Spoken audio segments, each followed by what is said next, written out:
अस्सलाम वालेकुम नाज़रीन, मां तव्हांजी होस्ट बाखर पीरज़ादा धरती जा सितारा प्रोग्राम में तव्हांखे भलीकार। असां अॼु हिकु नए उभरंदड़ सितारे जे घर मौजूदु आहियूं।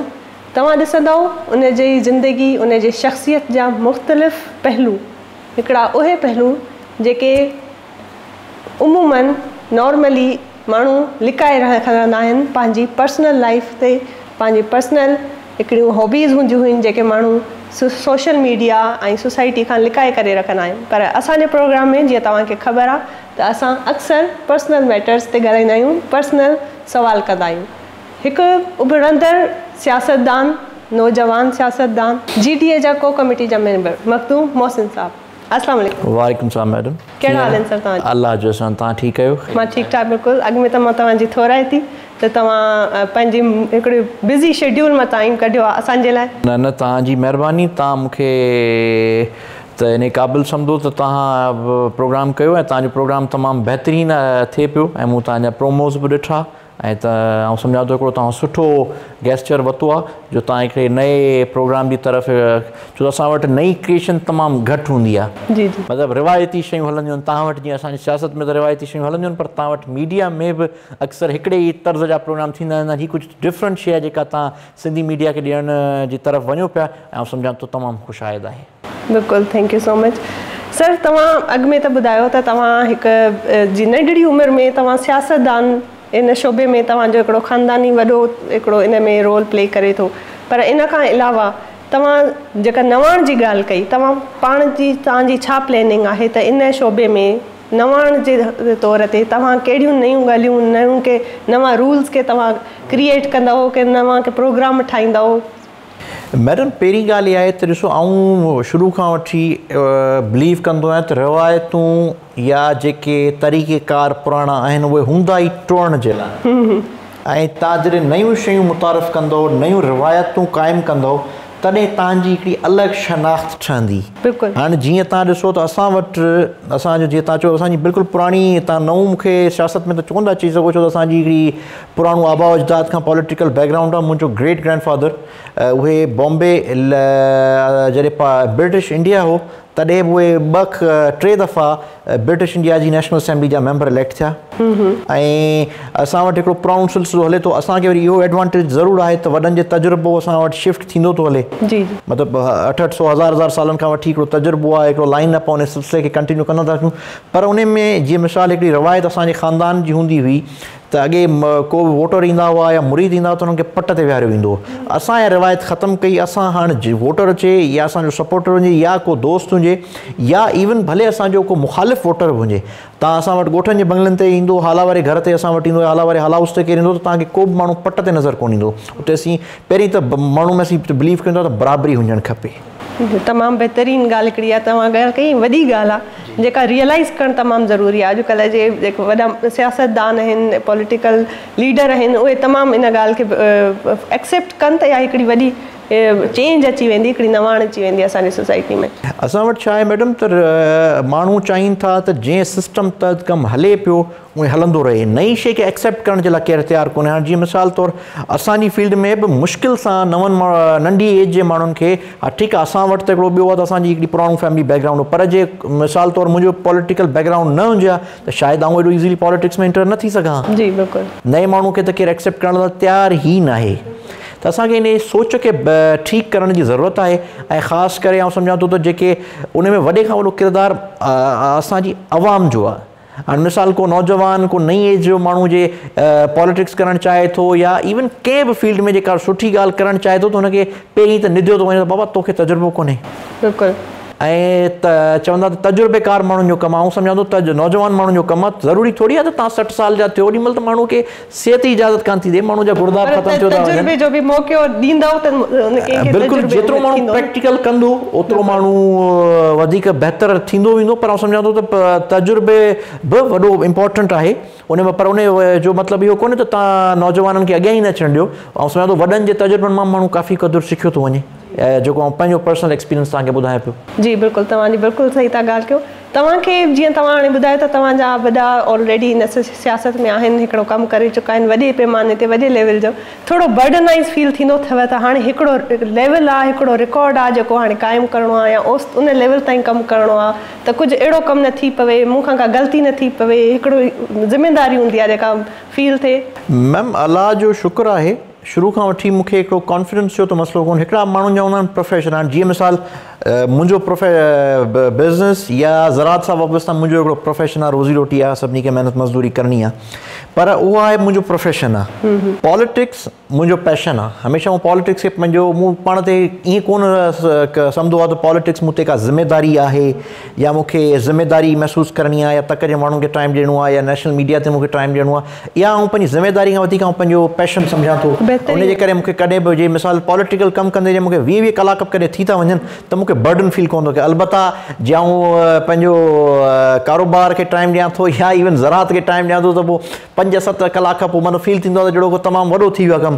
पर जे मिसाल जे मीडिया ते वेठा आहियूं, 3-3, 4-4 टॉक शोज़ बि कॾहिं यका गॾु हूंदा आहिनि त बि इशू कोन थींदो आहे। या तक में हूंदा आहियूं मिसाल कॾहिं कॾहिं 15-15, 17-17 ताज़ा तूं हिकिड़े ॾींहुं रखंदा आहियूं, पॉलिटिकल प्रोग्राम्स रखंदा आहियूं, त बि कॾहिं ईअं फील कोन थियो। पैशन जेको माण्हू हूंदो आहे न तमामु ज़रूरी आहे कंहिं बि कम में, कंहिं बि शोबे में, जेको तव्हां चओ पिया। तव्हां इन पॉलिटिक्स सां हटी करे ॿियूं तव्हांजूं हॉबीज़ छा आहिनि, तव्हां छा कंदा आहियो? करियर पॉलिटिशियंस आहिनि, माना जेकी जिनजी ज़िंदगी पॉलिटिक्स खे वक़्फ़ु कनि था। ईअं न त भले हुननि खे मौक़ा मिली वञनि 5-7 साल पॉलिटिक्स कनि, पैसा वैसा कमाए वञनि, पोइ वरी गुम थी वञनि, ईअं न।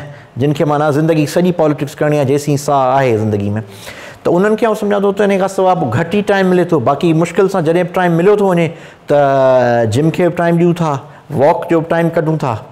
उन खां अलावा जे सफ़ा कंहिं महिल टाइम बचो थो वञे त पोइ थोरो घणो पोइट्री खे बि टाइम ॾियूं था। अच्छा, पोइ कुझु पाण बि लिखो था कि न? रेयर, सफ़ा रेयर, पर मिड़ई थोरो घणो कंदा आहियूं। बाक़ी मेन जेको आहे उहो त आउं सम्झां थो त फिटनेस खे टाइम ॾियूं था ऐं ॿियो पॉलिटिकल कमु बि कयूं था, उन खां सवाइ महिनत मज़दूरी बि कयूं था शौक़ सां, ज़राअत वग़ैरह जे हवाले सां। तमामु हिकिड़ी बहितरीनु तव्हांजी हिकिड़ी फिज़िकल बि तव्हां पंहिंजे पाण खे फिट रखण जी हिकिड़ी कोशिशि कयो था, हेल्दी रखण जी कोशिशि कयो था, तमामु सुठी ॻाल्हि आहे। शेर शाइरीअ में तव्हां चयो त तव्हां शेर पसंदि कंदा आहियो या शाइरी पसंदि कंदा आहियो, पर नॉर्मली इहो ॾिठो वञिबो आहे त शाइर माण्हू जेके हूंदा आहिनि उहे शाइर पोइ थींदा आहिनि जॾहिं उन्हनि जी को दिलि टुटंदो आहे, को इश्क़ कबो आहे, को धोखो मिलंदो आहे। इन तव्हां छा था? शाइरी जा 2 पैटर्न्स हूंदा आहिनि। हिकिड़ी शाइरी हूंदी आहे तव्हां रोमेंटिक शाइरी कयो, तव्हांजो दिलि टुटल वञे जीअं तव्हां कयो। हिकिड़ी शाइरी हूंदी आहे इनकलाबी शाइरी, जीअं मिसाल फैज़ अहमद फैज़ जो तव्हां वॾो तमामु वॾो नालो, उहे पहिरीं रोमेंटिक शाइरी कंदा, पोइ एंड में जॾहिं तव्हांखे यादि हूंदो उन्हनि जो हिकिड़ो मशहूरु ज़माना हिकिड़ो शाइरी आहे जेका मैडम नूरजान बि ॻाई, मुझसे पहली सी मोहब्बत मेरे महबूब ना मान, त उन में हिकिड़ी मिसरा आहे त और भी गम ज़माने में मोहब्बत के सिवा, राहतें और भी हैं वस्ल की राहत के सिवा। माना दुनिया में प्यार मोहब्बत खां सिवा बि ॿिया बि गम आहिनि। हाणे मूंखे मुल्क लाइ कुझु करिणो आहे, अवाम क़ौम लाइ कुझु करिणो आहे, ऐं तोखे हासिलु करण खां सिवा बि ॿियूं राहतूं आहिनि। माना राहतें और भी हैं वस्ल की राहत के सिवा, माना तोखे हासिलु करण खां सिवा बि ॿियूं बि राहतूं आहिनि। त पोइ प्रायोरिटीज़ जी ॻाल्हि आहे। ऐं उहो माण्हू जीअं चेंज थिए थो त पोइ हिकिड़ी स्टेज अचे थी, मिसाल 20s में हूंदासीं या 30s में हूंदा आहियूं त उन ओॾी महिल माण्हू सोचे थो उन तरफ़, पर जंहिं महिल हिकिड़ी ज़िंदगी जी स्टेज अचे थी जंहिं महिल माण्हू सेल्फ एक्चुअलाइज़ेशन जी तरफ़ हलियो थो वञे त आउं सम्झां थो पोइ इहे शयूं, पोइ इन्हनि शयुनि खां माण्हू ॿाहिरि निकिरी थो वञे। ठीकु, पोइ मतिलबु तव्हां था सम्झो त बसि हिकिड़ो मुल्क ई तव्हांजी महबूब आहे, जेका असांजी रियासत आहे, ड्यूटी आहे, बसि उहा ई तव्हांजी वाइफ थींदी छा? न, ईअं कोन्हे, माण्हू जी पर्सनल लाइफ बि थिए थी। जी बिल्कुलु। पर अॼुकल्ह आउं सम्झां थो त मूंखे पर्सनली अगरि तव्हां मूंखां सुवाल कंदो त मूंखे ब्यूटी खां वधीक कंपेटेबिलिटी मुतासिर कंदी आहे। त तव्हां अॻिलो माण्हू तव्हां सां केतिरो कंपेटेबल आहे, अॻिलो माण्हू तव्हांखे केतिरी रिस्पेक्ट ॾिए थो। बिल्कुलु। ऐं भले केतिरी बि ख़ूबसूरत औरत हुजे, पर जे मुंहिंजी इज़त न कंदी ऐं मूंसां कंपेटेबल न हूंदी त छा आउं माफ़ी वठंदुसि ऐं चवंदुसि इहो कमु मूंखां ज़ोर आहे। तमामु तव्हांजी मेच्योर सोच आहे ऐं काफ़ी बहितरीनु आहे। जेका अगरि ॾिठो वञे त पंहिंजी उमिरि जे हिसाब सां तव्हांजी हिकिड़ी मेच्योर सोच आहे। पोइ तव्हांजा दोस्त यार मिट माइटनि में ईअं हूंदो आहे त उहे चवनि त तव्हां मोहसिन जी त वॾनि माण्हुनि वारी सोच आहे, पोइ नौजवाननि सां थोरी घणी मेच्योर लेवल जी सोच आहे। असां हमेशह मुंहिंजो ख़ासि करके मुंहिंजी जेका ब्रॉटअप थी असांजा जेके कोलीग्स आहिनि सभु के 50 साल प्लस आहिनि, के 60 साल प्लस आहिनि। असां प्रैक्टिकल वॾो कयो, उमिरि भले नंढी हुजे पर प्रैक्टिकल माण्हू ॾिसो न, प्रैक्टिकल करण सां ई कॉन्फिडेंस वधंदो आहे माण्हू जो, माण्हू वधीक पॉलिश थींदो, माण्हू में वधीक दुनिया खे हैंडल करण जी सलाहियत पैदा थींदी। हाणे हिकिड़ा माण्हू आहिनि 60 साल जा आहिनि, 65 साल जा आहिनि, करे न निकिता न ॾिठूं कुझु, न दुनिया में मूव कयूं न प्रैक्टिकल कयूं। हिकिड़ो दिलचस्प तव्हां खां मां सवाल करणु चाहींदसि त तव्हां माशाल्लाह गुड लुकिंग आहियो, नौजवान आहियो, कॾहिं मीडिया में के फिल्म में के ड्रामे में के हीरो जेको रोल वग़ैरह तव्हांखे ऑफर थियो आहे, थियो त हूंदो ज़रूरु?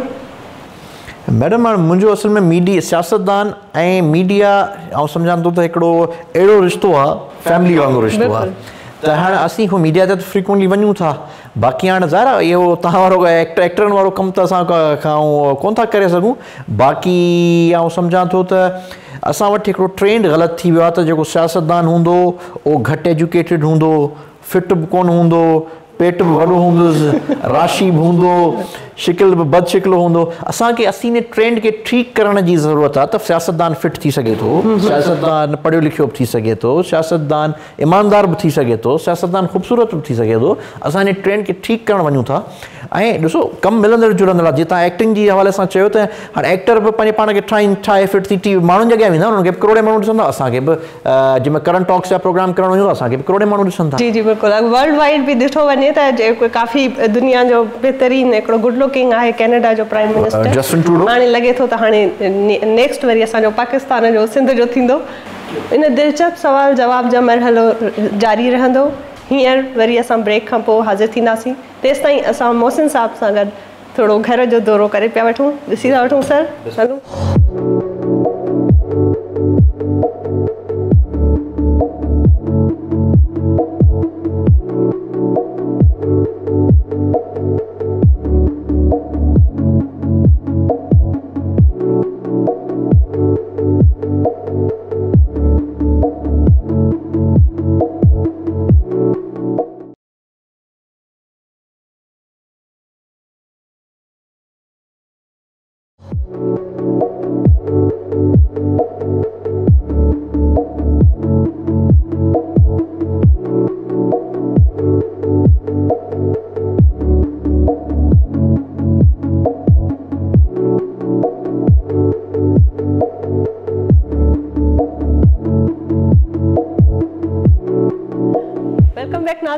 हाज़िर आहियूं मोहसिन साहब जी ऑफिस में।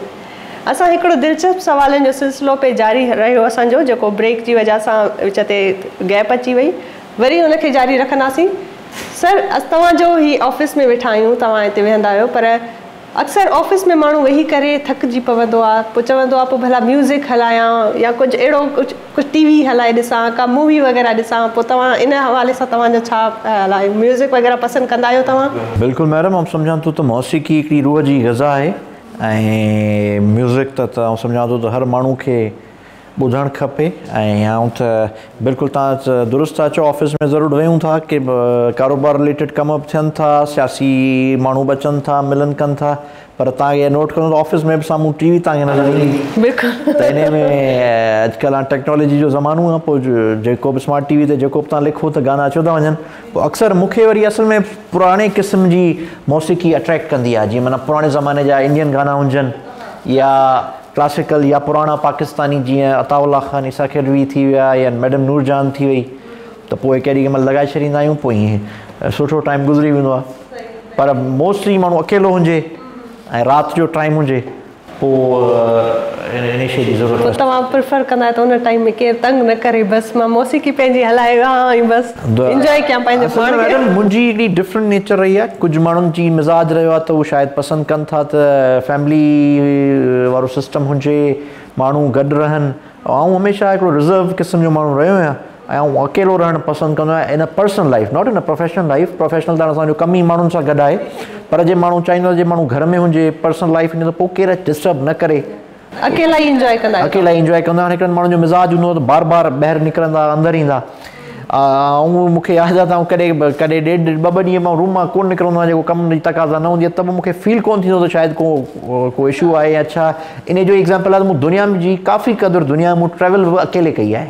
अच्छा, माना न को फैमिली मेंबर, न को दोस्त, अकेले मूड थींदो निकिरी। अकेले में तव्हांजा म्यूज़िक जो साथ वधीक हूंदो अथव? बिल्कुलु हूंदो आहे। म्यूज़िक तव्हां सम्झां थो त पोइ कहिड़ो मौसीकार पसंदि आहे तव्हांखे? मैडम नूरजहान, ऐं इंडियन में तव्हां वेंदो त पोइ किशोर कुमार। किशोर कुमार, जेके तव्हांजूं प्लैनिंग्स हूंदियूं आहिनि, जीअं तव्हां कुझु अॻु में ॻाल्हि कई नवां ट्रेंड्स ठाहिण जी, नवां रूल्स ठाहिण जी, हिकिड़ी नवाण आणण जी सोसाइटीअ में, सियासत में, पॉलिटिक्स में, पोइ उहे प्लैनिंग्स तव्हां हिते ऑफिस में वेही करे कंदा आहियो या इहा सोच इहो तव्हां कॾहिं मैडम सम्झां थो त सोच त इंसान खे केॾी महिल किथे बि अची वेंदी। ऑफिस में त माण्हू पंहिंजे कम में ई मसरूफ़ रहे थो, बाक़ी जंहिं महिल माण्हू वांदो थो थिए पोइ हो वॉक जे टाइम ते थिए थो या अकेलो कंहिं महिल माण्हू ड्राइव पियो करे या केॾी महिल माण्हू अकेलो वेठो आहे त पोइ सोचूं ख़्यालात अचनि था, पोइ उन में का नई सोच अचो थी वञे, का नई इन्वेंशन अचो थी वञे। बाक़ी ऑफिस में त ज़ाहिर माण्हू मसरूफ़ थो रहे, पोइ ओॾी महिल त पोइ एॾी का ख़्याल आहे, एॾी का सोच घटि थी अचे। पोइ अगरि अचानक को नओं ख़्याल थो अचे, का नई याद, को डायरी रखंदा आहियो पाण सां गॾु त उन में नोट कंदा आहियो कि न बसि ज़हन में? सम्झां थो कोन्हे, बाक़ी फ़ोन में मिसाल जीअं नोट्स वग़ैरह थियनि था त उन में का शइ अचे थी या सम्झूं था त हिन शइ खे ठीकु करण जी ज़रूरत आहे या हिन शइ खे नोट करे छॾियो, उनखे नोट करे छॾियो त वधीक आसानी बि थी वेंदी आहे ऐं उनखे वधीक बहितर अंदाज़ सां पोइ वरी उन शइ ते इम्प्लीमेंट करे सघंदा आहियूं। ठीकु, त मोस्टली तव्हांजो हितां खां हूंदो आहे कमु कि न तव्हां हाला जो ज़िक्र कयो उते घणो? 50% टाइम गुज़रे थो, 50% टाइम ॻोठ में गुज़रे थो, पोइ 50% टाइम हिते बि गुज़रे थो। ॻोठ में त पाण उते ऑफिस में वेहण जो टाइम घटि मिलंदो आहे, पब्लिक एक्टिविटीज़, सोशल एक्टिविटीज़ अहिड़ियूं आहिनि, पोइ का ख़ुशी गमी माण्हुनि जी थिए थी उते वञूं था या पब्लिक खे अटेंड कयूं था।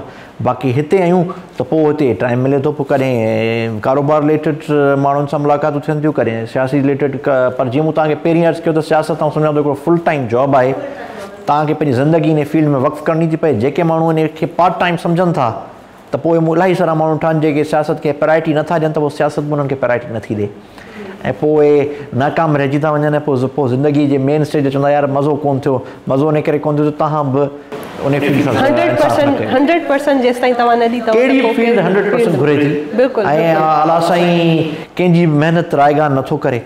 ऐं सम्झां थो जेके माण्हू महिनत जंहिं फील्ड में जेको माण्हू जिथे महिनत कंदो उहा शइ इंशाअल्लाह घणी परे कान्हे। इमरान ख़ान तमामु सां माण्हू मज़ाक़ उॾाईंदा हुआ त जॾहिं 97 में पंहिंजी पार्टी ठाही, अॼु माण्हू वज़ीर आज़म आहे मुल्क जो, ऐं इंडिया जो वरी भर वारे मुल्क ते वञो त नरेंद्र मोदी विच में चांहि ठाहींदो त तॾहिं हुन ते मज़ाक़ उॾाईंदा हुआ। अॼु इंडिया जो प्राइम मिनिस्टर आहे, त आउं सम्झां थो त जज़्बो हुजे माण्हू में, ऐं माण्हू में पैशन हुजे ऐं माण्हू में विल हुजणु खपे। माइंड सेट आहे, मिसाल त हिकिड़ा माण्हू जेके बम ॿधी वञनि त माइंड सेट आहे, हालांकि ग़लति आहे पर माइंड सेट आहे। दिमाग़ में हिकिड़ी शइ अचो थी वञे, जे तव्हांखे दुरुस्त शइ करण जो जे दिमाग़ तव्हांजी दिलि ऐं दिमाग़ एक्सेप्ट करे वञे त हीअ शइ करणी आहे। जीअं नेल्सन मंडेला जो मशहूरु हिकिड़ो कॉल आहे त नथिंग इज़ इम्पॉसिबल, ऐं ॿियो बि हुनजो कॉल आहे त तव्हां हुनखे हमेशह नामुमकिन तसवर कयो वेंदो जेसीं उहा शइ तव्हां करे नथा गुज़रो। जीअं हींअर इमरान ख़ान साहिब जे प्राइम मिनिस्टर थियण मां सम्झो त माण्हू नामुमकिन तसवर कयो पर थी वियो प्राइम मिनिस्टर। इलाही सारा गोल्स आहिनि मुंहिंजी लाइफ में जिन खे माण्हुनि सां अगरि डिस्कस कयूं त माण्हू चवंदा त शायदि इहा इम्पॉसिबल आहे, नामुमकिन आहे, पर जंहिं ॾींहुं शइ खे इंशाअल्लाह इम्प्लीमेंट कंदासीं उन ॾींहुं माण्हू चवंदा त यार वाक़ई करे विया। नौजवाननि जी असांजी टहीअ में बिल्कुलु नज़र न पई अचे, पोइ इन जे हवाले सां तव्हांजो छा ख़्यालु आहे त बहितरी या चेंज किथे अचण जी ज़रूरत आहे? बहितरी मैडम तॾहिं ईंदी जॾहिं हू नौजवान या माण्हू प्रैक्टिकल कंदा। इहो सम्झां थो नौजवाननि सां वाबस्ता रहो कोन्हे, इहे वॾी एज जा माण्हू बि बहितरी खां महरूम आहिनि। उनजो रीज़न इहो आहे त हू बहितरी जी तरफ़ नथा वञी सघनि, प्रैक्टिकल हुननि जो आहे कोन, प्रैक्टिकल करायो नथो वञे। ऐं जेतिरो माण्हू जेतिरो प्रैक्टिकल कंदो, जेतिरो जंहिं फील्ड में धिका खाईंदो उनखे ओतिरो उन फील्ड में वधीक कामयाबी मिलंदी, ओतिरो वधीक प्रैक्टिकल थींदो वेंदो। ऐं तव्हांजो पसंदीदा सियासतदान, तव्हां कंहिं मां का इंस्पिरेशन हूंदी तव्हांजी, त को गोल हूंदो त हिन माण्हू सां मां इंस्पायर आहियां, को पसंदीदा सियासतदान तव्हांजो कहिड़ा? मैडम मुंहिंजे हाणे त बदकिस्मती आहे, पाकिस्तानी सियासत जो मयार एतिरो त किरी वियो पियो आहे जो तव्हां सियासतदाननि जो अॼुकल्ह केरु हाणे जे ॿुधायूं था त असीं सियासतदान आहियूं त माण्हू चवंदा या त मूं ते खणी नथा कुझनि, पर पुट हिकिड़ी पंहिंजी राय क़ाइमु था कनि त शायदि ठीकु माण्हू कोन हूंदा या छा। पर असां वटि मूं हमेशह सियासत में मूंखे जीअं बलोच सियासतदान आहिनि सरदार अताउल्ला मेंगल, मूंखे उन्हनि इंस्पायर कयो। हालांकि कंहिं माण्हू चवंदा त उन्हनि की न उहे हिकिड़ा नाकाम सियासतदान आहे, पर आउं सम्झां थो उन्हनि पंहिंजे उसूलनि ते सियासत कई, उन्हनि माण्हुनि जो हिकिड़ो पंहिंजो मयार हो, पंहिंजो कैलिबर हो। जीअं मूं उन्हनि जो हिकिड़ो इंटरव्यू ॿुधो, सोहेल वड़ाइच साहिबु उन्हनि जो इंटरव्यू कयो त चई त हिकिड़ा सियासतदान, अताउल्ला मैंगल साहिब जा वर्ड्स हुआ त सियासतदान सम्झनि था त असीं प्रो एस्टेब्लिशमेंट पॉलिटिक्स कयूं था ऐं एस्टेब्लिशमेंट जा चई था थियो था वञूं, पर हक़ीक़त इहा आहे त असल में उहे एस्टेब्लिशमेंट जे अॻियां पंहिंजो मुंहुं अॻियां पेश कनि था। एस्टेब्लिशमेंट वारा अचो उन्हनि खे तओ पंहिंजो अची मलीनि था। हक़ीक़त इहा आहे ऐं इहे हुननि जो तारीख़ी वर्ड्स हुआ। उन खां सवाइ उन्हनि जो हिकिड़ो पंहिंजो मयार रहियो, पंहिंजे मयार ते कॉम्प्रोमाइज़ कोन कयूं, पंहिंजी चीफ मिनिस्ट्री क़ुर्बान कयूं। न त अहिड़ा माण्हू पाकिस्तान में वज़ारत उज़्मा जा या हिकिड़ा माण्हू न, ॾिसो कुझु माण्हू उहिदनि खां वॾा हूंदा आहिनि। बिल्कुलु बिल्कुलु। जीअं हिकिड़नि माण्हुनि जो एॾो मयार हूंदो आहे कैलिबर सां, उहिदा हुननि जे साम्हूं नंढा नज़र ईंदा आहिनि। बिल्कुलु। त अताउल्ला मैंगल साहिबु उन्हनि मां हो। ऐं आउं सम्झां थो त माण्हू खे पंहिंजे पाण खे जो मयार एॾो ठाहिणु खपे जो उहिदा तव्हांजो मोहताज अथनि, तव्हां उहिदनि जा मोहताज न हुजो। ऐं जीअं हींअर उनजो एग्ज़ाम्पल तव्हांखे ॾिसो त मियां नवाज़ शरीफ़ साहिबु जेका स्ट्रगल करे पियो, हालांकि मुंहिंजो PMLN सां को तालुक़ु कोन्हे, पर अॼुकल्ह जेका हुनजो मूव आहे ऐं जेको हुनजो मोटिव आहे, सम्झां थो हींअर वज़ारत उज़्मा जो उहिदो हुन माण्हू जे साम्हूं नंढो थो नज़र अचे। पोइ सियासत में फ़ैसिला करण में किथे मुंझी पवंदा आहियो त कंहिंखां सलाह मशवरो कंदा आहियो? ज़ाहिर आहे माण्हू इंसान खे मशवरे जी ज़रूरत आहे ऐं मशवरो जेतिरो माण्हू कंदो, चाहे पंहिंजे एम्प्लॉइज़ सां ई मशवरो कयो, चाहे पंहिंजे जेके तव्हांजे मातहत माण्हू कमु कनि था उन्हनि सां तव्हां मशवरो कयो, त तब तव्हांखे के न के शयूं मिली वेंदियूं। केर बि जे माण्हू सम्झे थो तव्हां अकुले कुल आहियां ऐं मूंखे मशवरे जी ज़रूरत कोन्हे, तव्हां सम्झां थो तव्हां कंहिंखां कंदा आहियो मोस्टली? तव्हां कंहिंखां मशवरो वठंदा आहियो? आउं सम्झां थो पंहिंजे वालिद साहिब सां मशवरो कंदो आहियां पॉलिटिकल मामलनि ते, या उन खां अलावा किथे बि मुंझारो थी वेंदो आहे त हुननि जी सरपरस्ती हूंदी आहे। उन खां अलावा ॿिया बि पॉलिटिकल दोस्त आहिनि, के क़रीबी दोस्त आहिनि, साथी आहिनि, या इवन पंहिंजा जेके एम्प्लॉइज़ आहिनि उन्हनि खां माण्हू खे या दोस्तनि खां पुछणु खपे त यार हिन मुश्किलात में आहियूं, हिन जो हल तव्हांजे नज़र में छा आहे। पोइ जे सम्झ में अचे त हुन ते इम्प्लीमेंट कजे, न सम्झ में अचे त बि आउं सम्झां थो हिकिड़ो तव्हांखे नओं फ़ैसिलो पाण कंदा आहियो, पर मशवरो माण्हू खे पाण करणु खपे। ऐं जेको माण्हू पाण फ़ैसिलो न करे सघंदो आहे, जंहिंमें फ़ैसिले करण जी सलाहियत न हूंदी, उहे माण्हू मूं कामयाबी खां इलाही परे ॾिठा आहिनि। वॾी ॻाल्हि, वॾो मैसेज, जंहिंमें फ़ैसिले करण जी सलाहियत न आहे, कामयाबी खां परे था रहनि। सर, तव्हां पंहिंजी ऑफिस में काफ़ी तस्वीरूं वग़ैरह रखियूं आहिनि, पोइ असांखे थोरो ॿुधायो त कंहिंजी तस्वीर आहे हीअ पुठियां वारी तस्वीर? जेका मथे जेका तस्वीर लॻियल आहे, इहे मुंहिंजा ग्रेट ग्रैंडफादर हुआ, मख़्तूम ग़ुलाम नबी। उहे पाकिस्तान ठहण खां पहिरीं ब्रिटिश इंडिया जे लेजिस्लेटिव असेंबली जा मेंबर हुआ, नेशनल असेंबली जा मेंबर बि रहिया, तॾहिं MLA थींदा हुआ। अच्छा। ऐं पाकिस्तान ठहण खां पहिरीं कुझु फैमिलियुनि अंग्रेज़नि सां गॾिजी कमु कयो। उनमें कुझु खे ख़ान बहादुर जा टाइटल मिलिया, कुझु खे नवाब जा टाइटल मिलिया, कुझु खे सर जा टाइटल मिलिया। जीअं भुट्टो साहिब वारे वालिद साहिब खे सर जो टाइटल मिलियो। असांजी मख़्तूम ख़ानदान खे ऐं पगारा ख़ानदान वाहिद ख़ानदान हो जे टाइटल को बि कोन वरितो, अंग्रेज़नि सां हमहंगी कान कई ऐं पंहिंजे उसूलनि ते तॾहिं भलिया। ऐं ॾाढा खे उन ज़माने में सर जो ख़िताबु ऑफर कयो हो अंग्रेज़नि, पर उन्हनि रिफ्यूज़ कयो ऐं अंग्रेज़नि सां गॾु हलणु पसंदि न कयो ऐं पंहिंजे उसूलनि ते सियासत कई उन्हनि। ऐं हेठियूं जेको तस्वीर आहे उहो मौजूदा पीर साहिब पगारा आहिनि, हींअर ग्रैंड डेमोक्रेटिक अलायंस जा सरबराह बि आहिनि ऐं पॉलिटिकली असांजी एफिलिएशन बि आहे उन्हनि सां। ऐं इहो हिकिड़ो GDA जी असांजी कोर कमेटी जो इजलास थियो, उनजे दौरान इहा तस्वीर वरितलु आहे। ऐं टी जेका तस्वीर आहे इहा मुंहिंजे ख़्याल में लास्ट लोकल बॉडीज़ इलेक्शन जी आहे, जेका 2015 में जेका मशहूरु आहे बिरशा शहर, तव्हां ॿुधो बि हूंदो, शाह अब्दुल लतीफ़ भिटाई जो, उन जी टाउन कमेटी जी इलेक्शन हुई। उहा अञा पोइ असांजे खटीसीं, असांजे चेयरमैन हिकिड़ो इलेक्ट करायोसीं उते जो, उन खां पोइ इहा उन मौक़े जी तस्वीर वरितलु आहे। हाणे नाज़रीन, वक़्तु थियो आहे हिकिड़े ब्रेक जो, वरी हाज़िर थींदासीं हिकिड़ी नए हंधि, हिकिड़ी नई जॻह मोहसिन साहिब सां गॾु।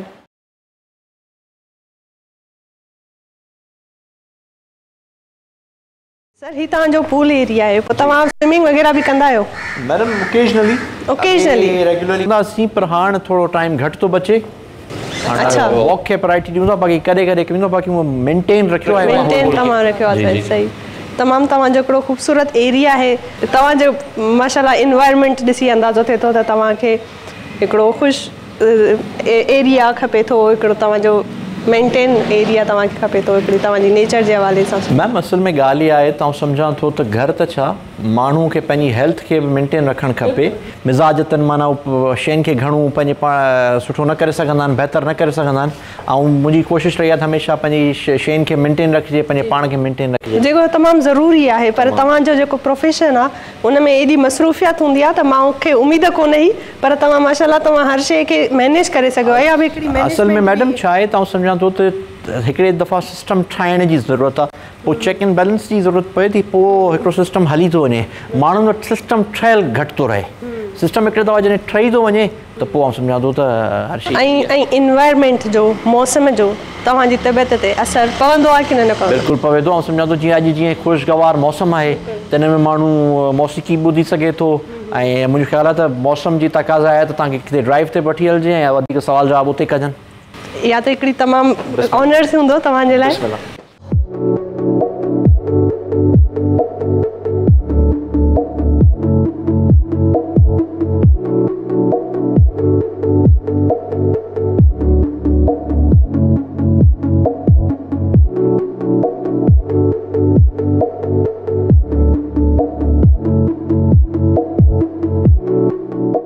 मोहसिन साहब मौसम भी खुशगवार आहे तव्हां चयो त हलूं था किथे पोइ हलूं था त पोइ भला खुशगवार का मौसीक़ी बि थोरो हा ज़रूरु ज़रूरु मौसीक़ी लाइ तव्हांखे कहिड़े क़िस्म जी पसंदि आहे मूंखे त मूं तव्हांखे ॿ टे ऑप्शन्स ॿुधाया तव्हां चयो तव्हांखे किशोर साहब खे तव्हां ॾाढो पसंदि आहे उनजो को तव्हांजो फेवरेट कहिड़ो आहे कलाकार किशोर साहब जो हिकिड़ो फेवरेट गानो आहे हमें तुमसे प्यार कितना ये हम नहीं जानते इहो मूंखे ॾाढो पसंदि आहे गुनगुनाए ॾेखारियो असांखे हाणे गुनगुनाइणो पवंदो मुंहिंजे ख़्याल में तव्हां सां किशोर जा जेके बि फैन आहिनि न उन्हनि जे लाइ इहो रूल आहे ॻाईंदा बि ज़रूरु अच्छा इहो रूल शायदि तव्हां ठाहियो आहे इहो असांजे प्रोग्राम में असां हिन नए रूल जीअं तव्हां बि नवनि रूल्स जी ॻाल्हि कई असां बि आउं चाहींदो आहियां त रूल्स हूंदा ई टोड़ण जे लाइ जी बिल्कुलु तव्हां थोरो असांखे ॻाए ॿुधायो गुनगुनायो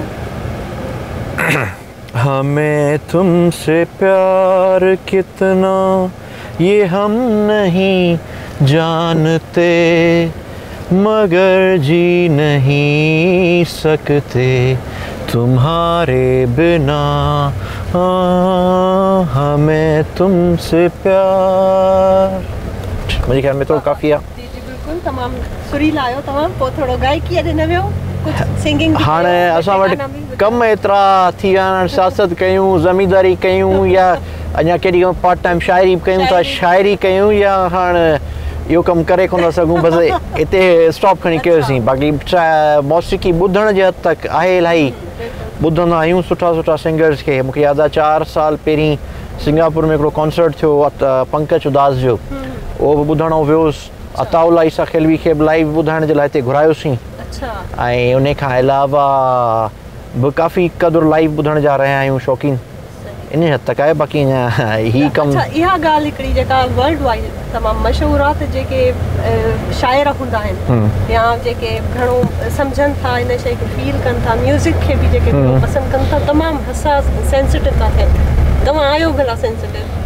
कंहिं क़दुरु चई सघो था तव्हां अक्सर माण्हू मूंखे चवंदा आहिनि त तव्हांजी सेंसिटिव मिज़ाज आहे ऐं आउं सम्झां थो त सेंसिटिव मिज़ाज हूंदो ई उन माण्हू जो जेको हिपोक्रेसी खां परे हूंदो जेको माण्हू जे अंदरि में कुझु हूंदो ॿाहिरां कुझु हूंदो ऐं मुनाफ़क़त जो क़ाइल हूंदो उन जी आउं सम्झां थो सेंसिटिव तबियत कान हूंदी उहो दुनिया खे दुनिया जे मिज़ाज सां ई हैंडल कंदो सेंसिटिव माण्हू जिथे का ॻाल्हि ख़राबु लॻंदी त चिड़ी पवंदो रिएक्ट करे विझंदो ऐं आउं सम्झां थो जे आउं सेंसिटिव आहियां त मूंखे हुन ते का बि शर्मिंदगी कान्हे ऐं वञा हुन ते प्राउड फील थो कयां इहा त तमामु हिकिड़ी सुठी ॻाल्हि आहे त तव्हां बिल्कुलु ओपन थी ऐं ऑनेस्ट थी पंहिंजो इज़हार कयो आहे न त अक्सर माण्हू ख़ासि तौर ते जेके सियासतदान आहिनि उहे बिल्कुलु बि पंहिंजो पाण ईमानदारीअ सां कंहिं मुज़ाहिरो घटि कंदा आहिनि न कंदा आहिनि इहा बि हिकिड़ी बहादुरी आहे जेका मां सम्झां थी त तव्हां में आहे अक्सर मैडम ॻाल्हि इहा आहे त माण्हू हिकिड़े चहिरे जे अंदरि काफ़ी चहिरा लिकाए था हलनि अंदरि में कुझु अथनि ज़बान ते कुझु अथनि दिलि में अञा ई कुझु ॿियो अथनि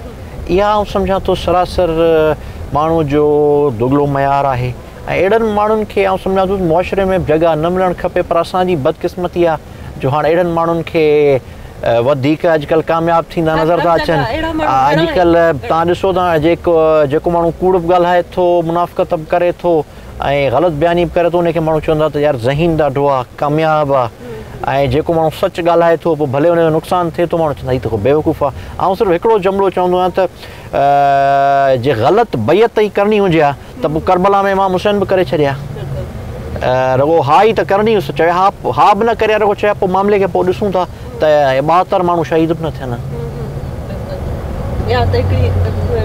तारीख़ी ॻाल्हि आहे जी जी जी शेरो शाइरीअ में तव्हांजो फेवरेट शाइर केरु आहे शाइरी में मैडम जी मूं तव्हां सां पहिरीं बर्ज़ कयो त फैज़ अहमद फैज़ जी शाइरी मूंखे पसंदि रही आहे इनकलाबी।